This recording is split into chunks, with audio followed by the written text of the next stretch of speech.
still producing with Death Row when when Suge came back and he got killed? No, once because Suge went to prison after Pac died. Oh, yeah. Okay, so you were still then when he got shot, you were still working at Death Row. Yes.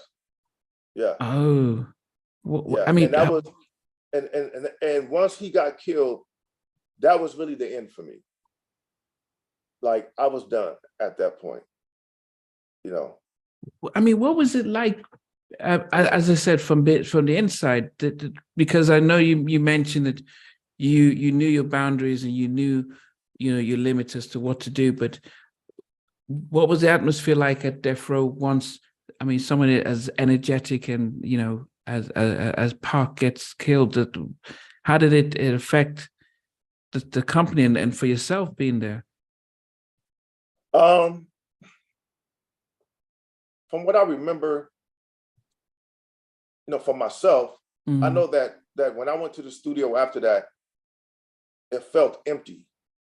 It felt like it was really the end, like, because a lot of tragedies were happening back then. Because not only Pac, but a lot of people that were either working at Death Row, some of the security guys, and people started ended up dead, and it was a lot. It was a lot of death at that time surrounding Death Row.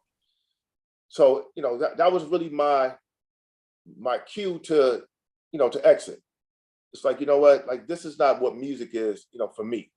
This is not the representation of what music is for me, and it's time for me to bow out.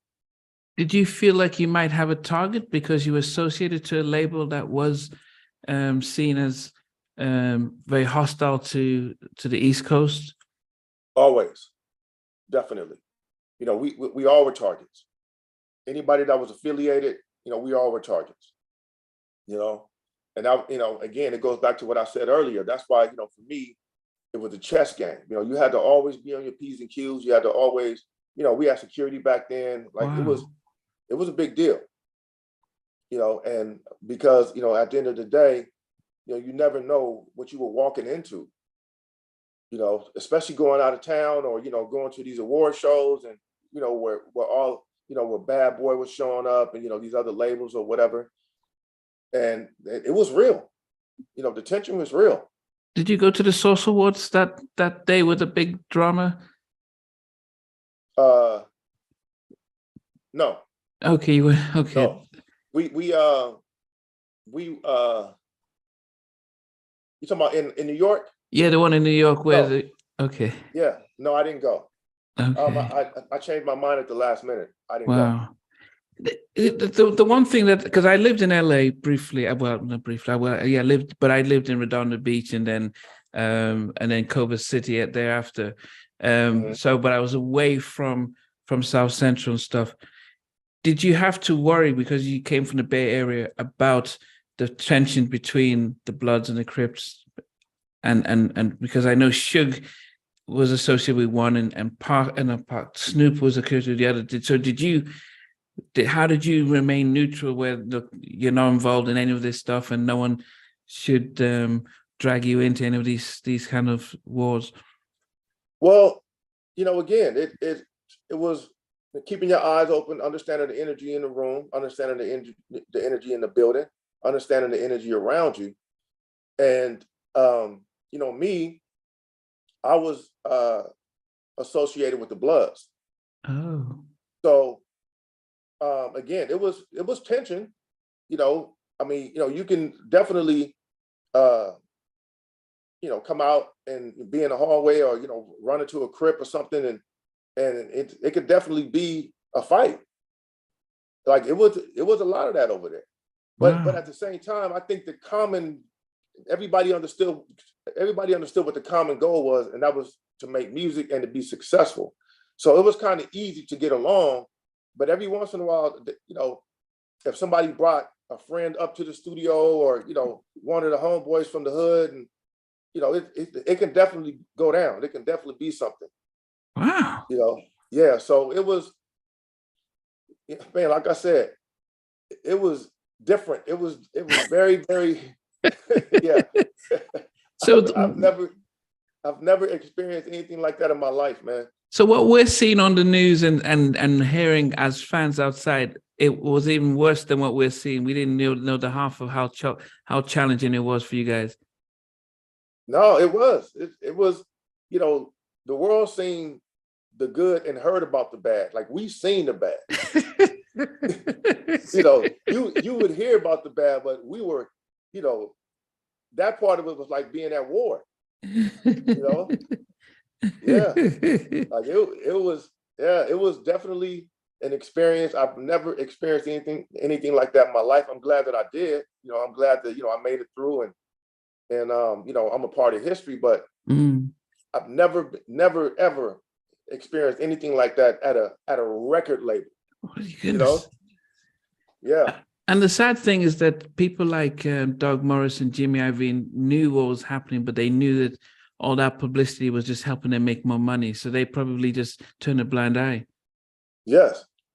Yeah, because at the time, it was like, you know, all the money that they were making, you know, it's like, why rock the boat? That's not their business. And it actually was good publicity. Yeah. It was bad publicity, but it was good publicity because it brought all the attention to the label.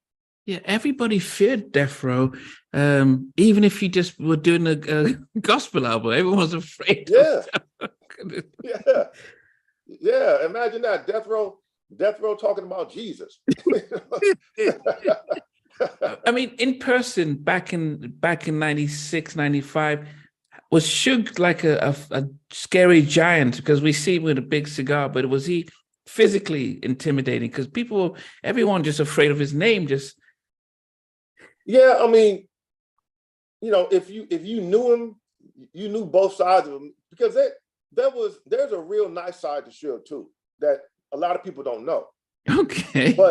But you know, the persona was, to carry this image of people fearing him, which it actually worked.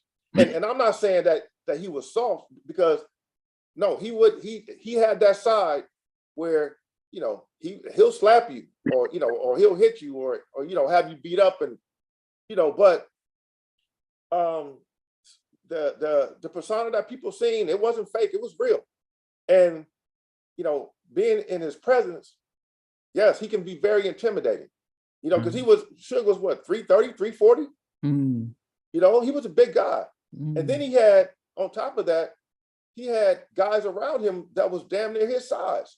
Wow. You know, security, you know, the homies that was, you know, 260, 270. Wow. You know, yeah. So it was not just him. It was a whole look. It was an entourage, you know?